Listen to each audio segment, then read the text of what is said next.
Synth TV.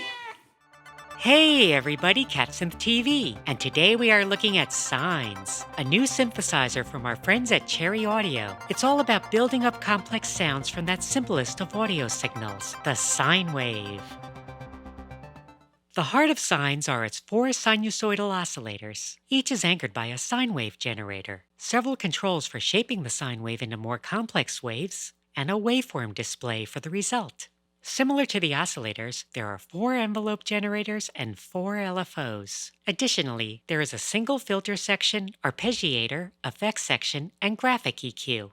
Let's start by looking at a single oscillator. It has basic controls for setting the frequency of the sine wave, starting with a register control that uses standard organ feet.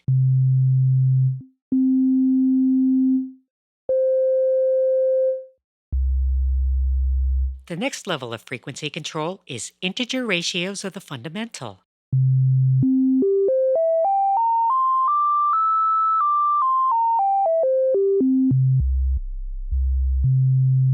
And there is also a continuous fine control in sense.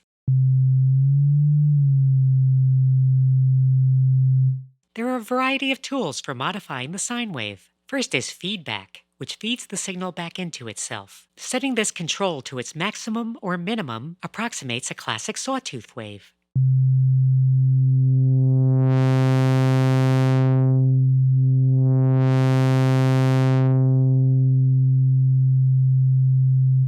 Next up is the phase control.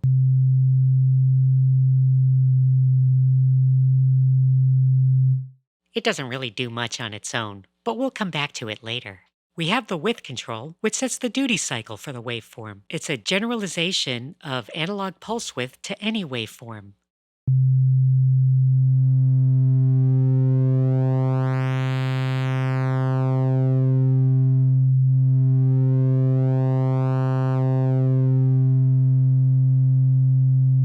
The shape control applies an exponential function to the sine wave in the positive direction, or a logarithmic function in the negative.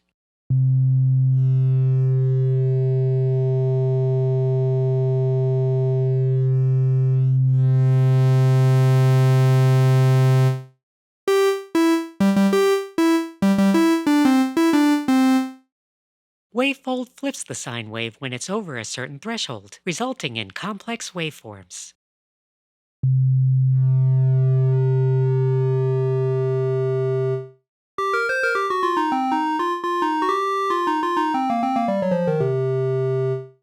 Finally, drive is used to send the source through a dedicated overdrive. Maximizing this control approximates a square wave.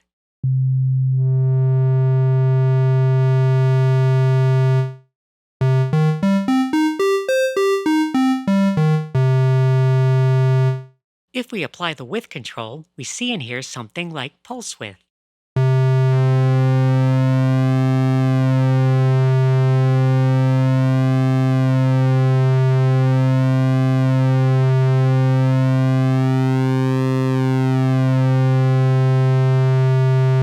Let's assign an LFO to modulate the width for that classic pulse width modulation sound.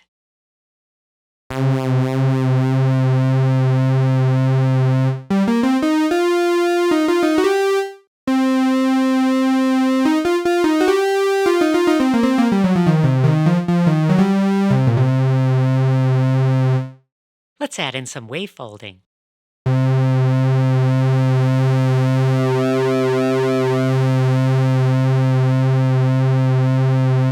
We can assign one of the envelopes to modulate the wavefolding amount, creating a sweeping timbre.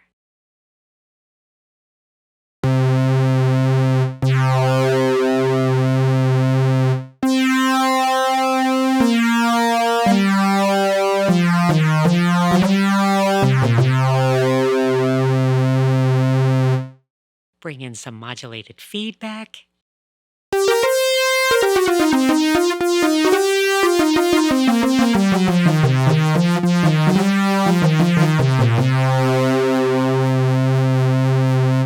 As you can hear, we have something that sounds a bit like analog subtractive synthesis, but built up entirely by applying functions to a sine wave. Indeed, we haven't even touched the filter yet. Now each oscillator also has an associated sub and super oscillator.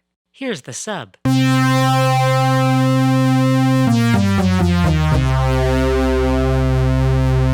Notice that it remains a pure sine wave, independent of the shaping functions on the main oscillator. Add in the super oscillator for an even richer sound.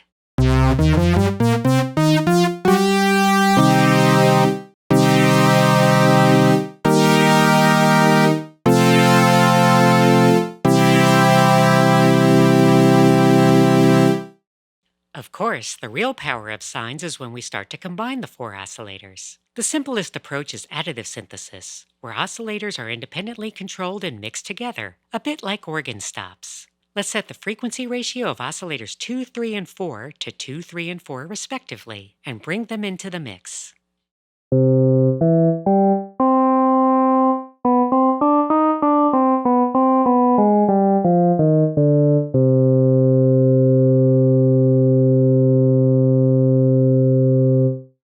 We can change the ratios to higher values for higher harmonics and a more complex timbre.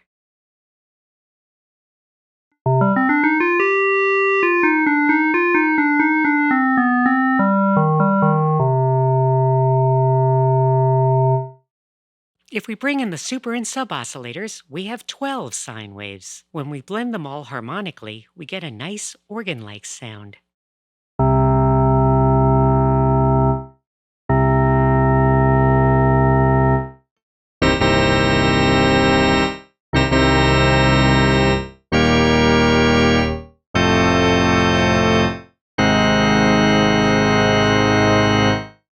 Now we can apply different wave shaping to each oscillator to bring even more complex overtones into the mix.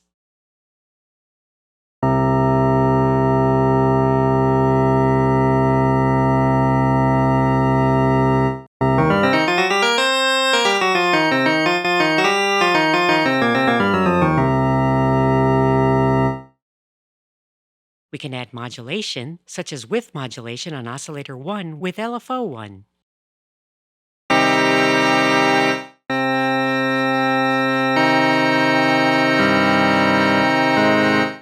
We can also sweep the width of all four oscillators at the same time using the mod matrix. Let's set LFO1 as a source, and as a destination select all oscillators and width.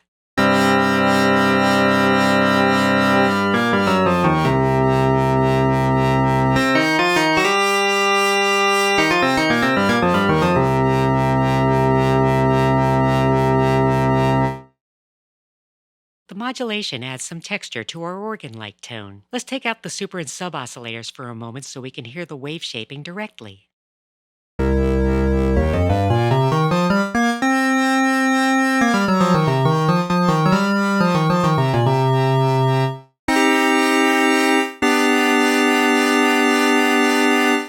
It's a little harsh, which is where the filter comes in handy. Turn the cutoff down a bit.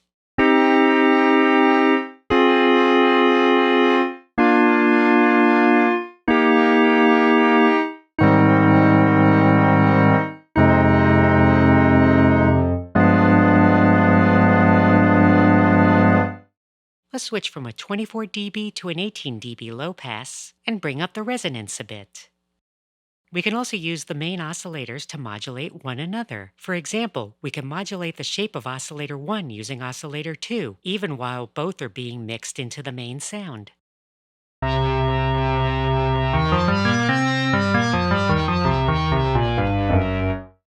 Bring down the initial frequency cutoff.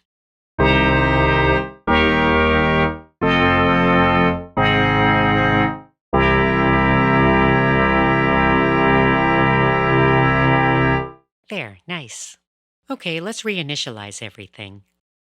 Now that we've seen how oscillators can modulate one another, let's revisit the phase control. As mentioned, it doesn't do much without modulation, but it's particularly useful when modulated by another oscillator.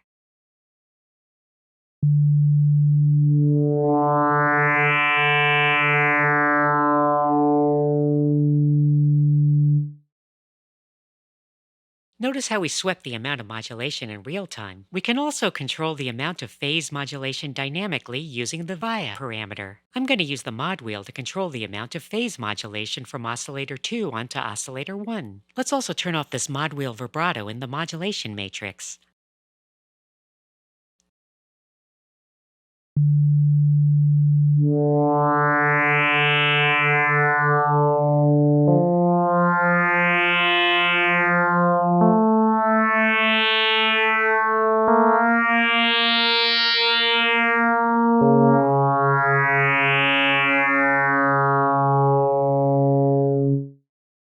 Changing the frequency ratio of the modulating oscillator has a major effect on the resulting timbre.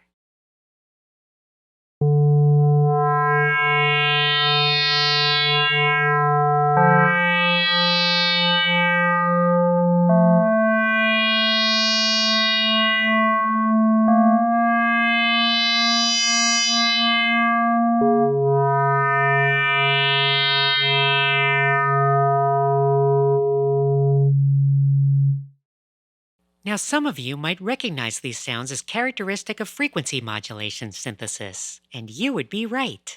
What we usually think of as FM synthesis in instruments like the Yamaha DX series is actually phase modulation. In fact, Sine provides 8 templates that configure the oscillators and their phase modulation to match each of the 8 algorithms in Yamaha's 4-operator FM synthesizers, like the DX27 or TX81Z. I'm going to bring up the template that corresponds to algorithm 4. Here, oscillator 2 and oscillator 3 modulate oscillator 1, and oscillator 4 further modulates oscillator 3. Now, although we see the phase modulating, there is nothing set in the modulation parameters above the phase. Instead, this template uses the modulation matrix. This allows the 2 sources to modulate the same destination, such as oscillators 2 and 3 modulating oscillator 1 phase. Our main controls for DX-style FM are the amounts in the modulation matrix and the ratio frequency controls. Here's the default sound.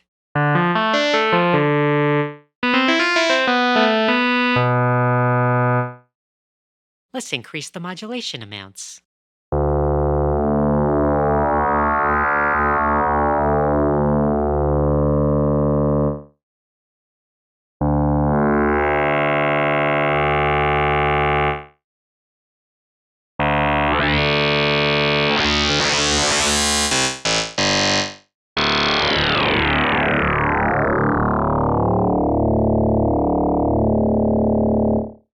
The double modulation we get from oscillator 4 gets quite complex very quickly. We can apply an envelope to its modulation amount to create a strong attack for our sound.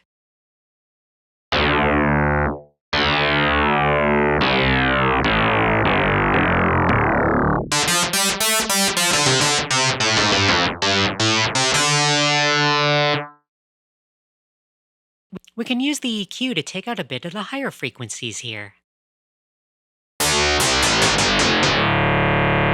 Now, except for the TX81Z, Yamaha FM instruments were limited to sine waves. But there is nothing stopping us here from using the modified waveforms. Let's bring up the feedback on oscillator 1 to turn our carrier into more of a sawtooth.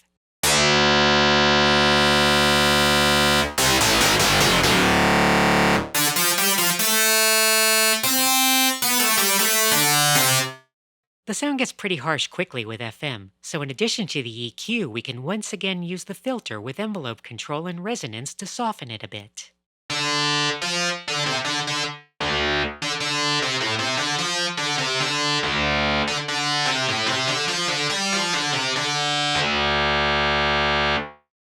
I'm going to set some more expression to the sound by setting oscillator 2 modulation to be controlled via aftertouch.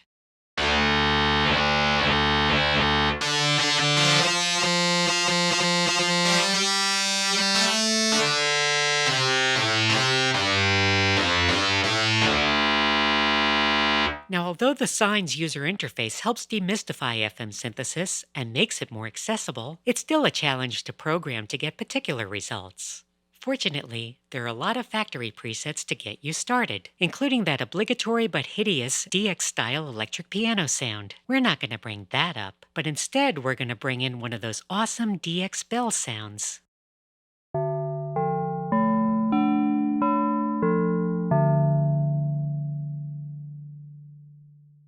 The inharmonic bell quality comes from setting the fine frequency control of the modulators to something outside of the harmonic ratios. Nonetheless, setting the ratio of modulator 2 changes the timbre significantly.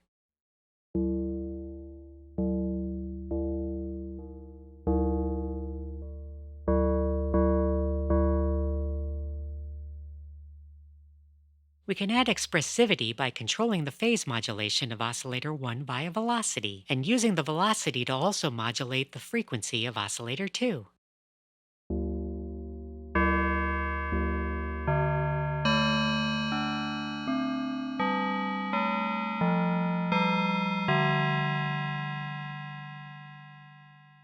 Again, we can use wave shaping on the modulators. Let's add some velocity-controlled wavefolding to oscillator 4 for an even more complex and expressive sound.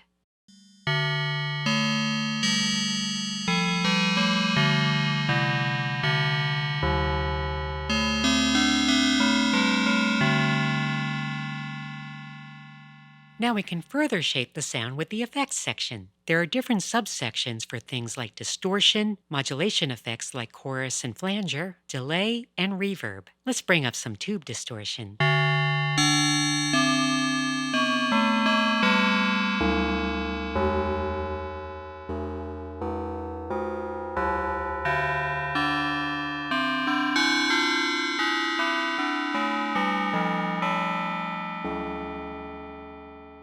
Add just a little bit of the filter envelope into the mix.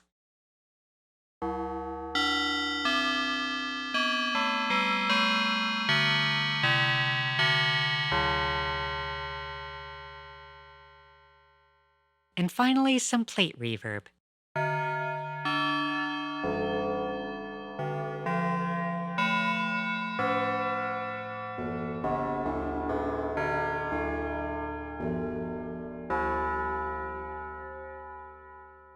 Now I really like what we've come up with here, so I'm going to save this as a new preset. For the remainder of this video, we're going to look at a few more of the factory presets that come with Sines.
We hope that you've enjoyed this detailed look at Sines and have some ideas how you can use it in your own music. To find out more, please visit cherryaudio.com and check out the description below this video.